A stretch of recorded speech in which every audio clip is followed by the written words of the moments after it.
Halo, assalamualaikum warahmatullahi wabarakatuh dan salam sejahtera untuk kita semua. Eh, Anies Baswedan adalah salah satu, kalau bisa dibilang satu-satunya calon presiden untuk Pilpres tahun 2024 yang merupakan cucu pahlawan nasional dan cucu seorang pejuang kemerdekaan untuk Republik Indonesia. Jadi Anies ini satu-satunya calon presiden yang merupakan cucu dari pahlawan nasional, yaitu Abdurrahman Baswedan.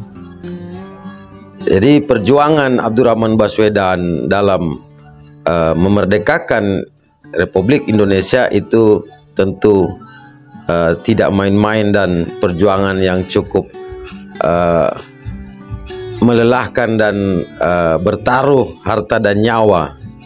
Jadi jika ada orang-orang lawan-lawan politik mempertanyakan komitmen Anies tentang Indonesia, orang hanya akan ketawa dan bertanya, yang bertanya itu dari mana asalnya mereka, apakah pernah berjuang untuk Indonesia. Kalau Anies memang sudah terbukti dari lingkungan keluarganya memang adalah lingkungan seorang pejuang, lingkungan seorang keluarga pahlawan nasional untuk Indonesia. Jadi tentu ini akan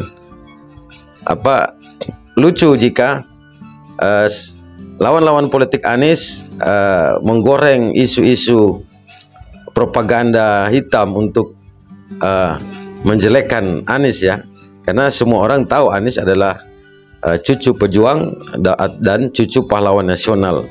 Tidak ada catatan yang aneh-aneh tentang Anies. Asal usulnya sangat jelas, itu termasuk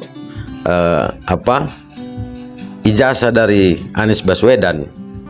Jadi Anies kemudian menjadi keluarga sederhana karena memang itu mewarisi wejangan-wejangan dari kakeknya, dari bapaknya yang seorang dosen.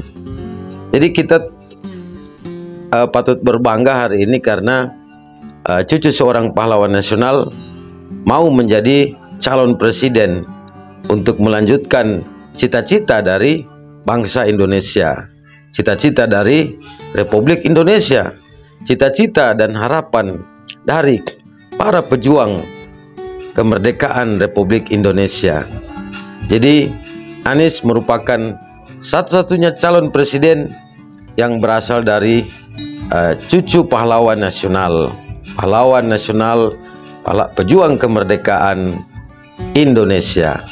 Jadi kita patut bergembira dan tentu kita harus mendukung, karena ini Anies sudah mempunyai fakta dan bukti selama 5 tahun memimpin ibu kota Jakarta selama 1 periode. Tidak usah kita bahas lagi karya-karya Anies Baswedan, cukup banyak ya di media sosial, dan tentu barangnya masih banyak, masih ada seperti transportasi, UMKM, ekonomi kerakyatan, kemudian untuk sepak bola, stadion, ya, stadion bertaraf internasional. Jadi begitupun Formula E. Jadi di bidang olahraga Anies telah memberi bukti, terutama di bidang sepak bola dan otomotif, yang tentu olahraga itu sangat membangun atau berguna secara efek positif buat ekonomi rakyat sekitar itu. Jadi Anies memang orang yang tidak punya uang, miskin, karena memang dia hanya seorang guru atau dosen, dan tentu Anies tetap memegang prinsip hidup dari kakeknya yang seorang pejuang kemerdekaan Indonesia atau pahlawan nasional. Dia hidup sederhana, tapi ilmu pengetahuan dan pengalamannya cukup banyak. Nah, Anies melanglang buana sekolah sampai luar negeri, dari UGM Yogyakarta S1, kemudian pernah studi di Jepang juga, dan kemudian S2, S3 di Amerika Serikat. Jadi kemudian Anies kembali ke Indonesia untuk mengabdi pada tanah air Indonesia, dan dia buktikan dengan menjadi kepala daerah selama 5 tahun di ibu kota Jakarta. Ibu kota Jakarta provinsi yang sangat begitu banyak persoalan atau komplikasi permasalahan, sehingga Anies tentu memiliki pengalaman yang lebih atau extraordinary daripada memimpin di provinsi lain. Jadi karena Jakarta itu komplikasi persoalannya terbanyak di Indonesia. Jadi siapa yang pernah mengelola atau memimpin di ibu kota Jakarta, tentu dia punya pengalaman yang lebih daripada kepala-kepala daerah yang lain. Jakarta semua suku bangsa ada di situ, semua persoalan ada di situ, kemacetan ada di situ, kemiskinan ada di situ, kekayaan ada di situ, semua persoalan ada di ibu kota Jakarta. Dan orang yang telah pernah memimpin ibu kota Jakarta selama 5 tahun tentu punya pengalaman yang lebih dan luar biasa daripada kepala daerah atau gubernur yang lain, karena memang banyak persoalan di ibu kota Jakarta, komplikasinya lebih tinggi daripada provinsi yang lain gitu. Jadi Anies merupakan satu-satunya cucu pahlawan nasional yang tahun 2024 ini maju sebagai calon presiden Indonesia. Jadi kita patut berbangga karena punya calon presiden yang asal-usulnya jelas dan fakta dan bukti perjuangannya juga sangat jelas tercatat di dalam negara Republik Indonesia. Jadi bagi teman-teman yang memang ingin belajar sejarah tentu akan mengenal para pejuang-pejuang Republik Indonesia. Jadi di masa pra kemerdekaan Republik Indonesia.